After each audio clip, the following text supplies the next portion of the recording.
Hi, this is Micornus, Phokane, the leader and the founder of Church Governance Solutions. Today I want to speak to pastors and I want to speak to men and women of God with respect, and I want to honor the men of God that are out there working hard and doing the work of God. But I want to speak though about some pastors who would actually ordain their own wives while they are not in the calling, or they cannot be leaders actually, but ordain them to become pastors while they are not really supposed to be ordained as pastors. And we have spoken in the past as Church Governance Solutions, and I'm sure you would remember that we have spoken about 3 different pastors' wives. And I'm not going to embark on it that much, but for the sake of this topic today, I just want to outline them for you to remember. That we have spoken that there are 3 types of pastors' wives, and we've said the first type of a pastor's wife is those pastors' wives without a ministry calling. Now, their ministry calling, we said it is the pastor himself. They are called by the pastor, or they are called by God to take care of the pastor, take care of the man of God, and support the man of God, and be supporters, and to be helpers of the man of God. Now, you find that you are a wife, but you are actually married basically to take care of this vessel of God that God has called. And you are not called for pulpit ministry, you're not called for preaching and so on, but you're called actually to become a minister by ministering to your husband. And that is must be understood that way. The second type of pastor's wife, for the sake of this topic today, we have mentioned that these are type of pastor's wives that are having what we call subordinate callings. A subordinate calling would be, for an example, a pastor's wife who is a worshiper, for instance. And her ministry could be in total sync with the pastor, whereby she leads the worship, or she manages the worship and the worship team while the church vision is being ran properly. So this is subordinate calling, whereby the pastor's wife is called in an area that is supportive to the husband's vision or calling. This is very important that we understand that. The third pastor's wife that we spoke about was a pastor's wife with a clear ministry calling. A clear ministry calling is a pastor's wife who might actually be called as a pastor as well.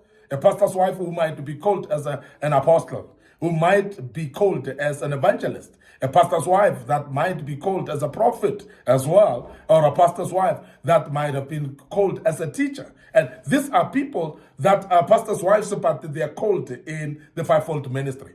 Now, when we speak about ordination then of the pastor's wife as a pastor, this is the area whereby the pastor with the husband could ordain the wife into pastoral ministry. And this is purely because the wife is being called. And the wife is actually somebody who can be a pastor, who can take care of the people as well, who could lead the church as well. And that's very important that we don't actually just do for the sake of doing. Now, we are saying then in this topic the disadvantages of pastors ordaining their own wives who are not called to become ministers. And there are disadvantages about that, and that's what we want to just outline today and make you aware of those, because it's very important to bring them up. The first disadvantage is that you might actually be putting unnecessary pressure to your wife, as you put the wife a heavy load or a heavy mantle upon the shoulders, because the wife might not be called, totally not called. She might be that she is your helper and she's called to become your helper, but you're putting a mantle upon her shoulder which may be heavy for her. And some of the pastors' wives then become really very drained and actually heavy laden because of what has been put upon their shoulders, because that's not what they're called for. So that may be the disadvantage. And as a result, she's under pressure. As a result, she tries to make an impression. And as a result, the heaviness of what is on the mantle that is on the shoulder is actually very heavy. And she's not ready to carry that. And that is why some of the pastors' wives then becomes problematic, or they have problems. Some even get sick. Some even want to quit the ministry. Some even don't want to go to church anymore. Some don't even want to support anyway. Some even divorce. Some even... So you get all these things because sometimes a pastor's wife has been put and given a mantle that she was not actually called for. And that's a total disadvantage that we must be careful of. And as church governance solutions, we want to advise you, men of God, to be careful of what you put upon the shoulders of your wife. There are those that are called, so please ordain them. Use them as pastors, as the church. It is okay. But I'm talking about those that are not called at all, and that may not actually be interested in the work of the ministry either. So please make sure that you don't put unnecessary mantle upon their shoulders. And the second the second disadvantage is the congregation often expects a pastor's wives to preach, even when she is not a preacher. When she's been ordained as a pastor, they would expect her to minister. And sometimes she's not ordained. She's not called to minister. Sometimes she cannot minister at all. Sometimes she's not a preacher. She cannot preach at all. And you've put her at the spot where people will expect her to be preaching. And particularly, you find in this regard, where the congregations are comparing the pastor's wives with their husbands. And they expect you to be preaching the very same way like your husband, and powerfully so. And I want to emphasize that the pastor's wife is not necessarily a pastor as well. And that's the reason why a doctor's wife is not necessarily a doctor. A lawyer's wife is not necessarily a lawyer. So this is very important that we understand that concept, because it becomes then a principle that we must understand. But as we emphasize as church governance solutions, there are those pastors' wives that are called in the ministry, and therefore they are pastors. And in that regard, cheers for that, because that's very, very powerful to do so. We speak about those that are not called, and be careful of that, because you are really putting heavy load upon them, and the congregation expect too much from them, and they put pressure upon them, and most of them, they crack under the pressure. Another disadvantage is some of the pastors' wives, they tend to misuse the power, to mismanage the congregation just to make the authority to be felt. And they actually apply that authority. They make people to feel them. They make people to feel that they're in charge. They make people to feel that they are the bosses as well. And sometimes they misuse this type of authority. And particularly whereby a pastor's wife may not be actually inclined to leading the ministry, may not be at the level of leading the ministry. And you now rush them, put them to become leaders. And then because they are not leaders in principles in this ministry, they may actually mess up the ministry. They may actually destroy the ministry because they want to now prove something. They want now to prove their power. They want now to prove their authority. And I'm sure some of you might have seen in some churches whereby pastor's wife is imposing her authority there because she has been put in authority. And that becomes detrimental sometimes to the ministry. And we just want to warn you against that as well.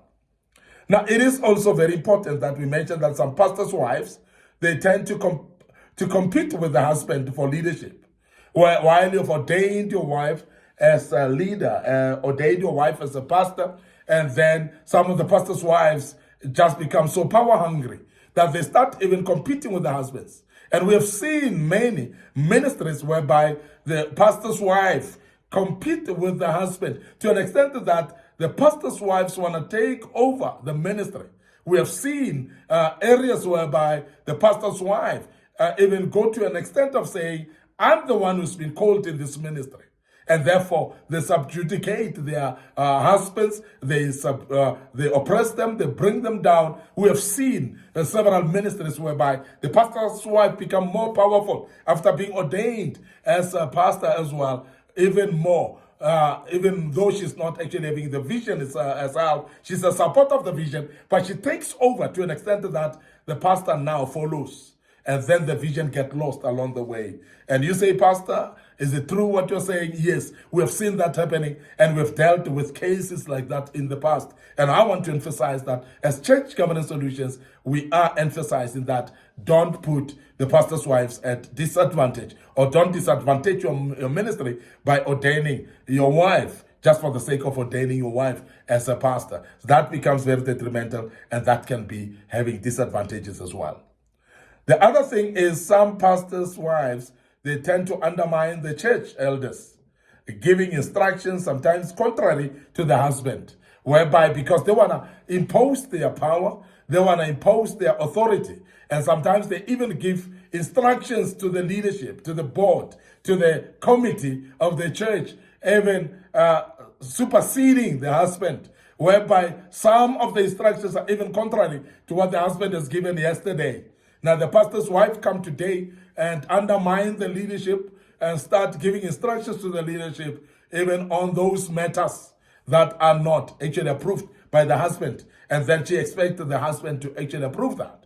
And that's some of the disadvantages that we have actually experienced. And as Church Governance Solutions, we are helping churches to restore godly order in the house of the orderly God. And we have seen some disorders around this area. And this is the reason that we have brought this topic today to speak about it, because we know that there are things that are happening around this area without fail. And we want to make you aware that we need to be careful on not just ordaining our wives for the sake of ordaining them, because we may be disadvantaging ourselves, we may be disadvantaging the ministry of God, we may be disadvantaging the congregation itself by actually bringing someone who's power hungry and ordaining them into leadership while they are not leaders. And I must emphasize also that it's not every pastor's wife who's a leader in ministry. So therefore, let us be careful and not impose leadership in them, because we might be destroying them.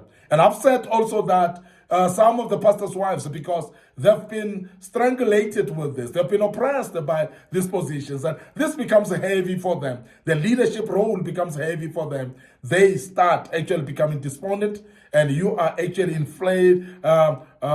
deflating them to an extent that they don't just feel that ministry is their thing anymore. And they lose total interest in the ministry, as I said. And they totally lose also the support that they're supposed to support the men of God in the ministry, which is the visionary. So that is very detrimental as well, if you can look at it. We want to end up here today. Your host, Micornus, Phokane, the leader and the founder of Church Governance Solutions. Thanks very much for working along with us in this topic.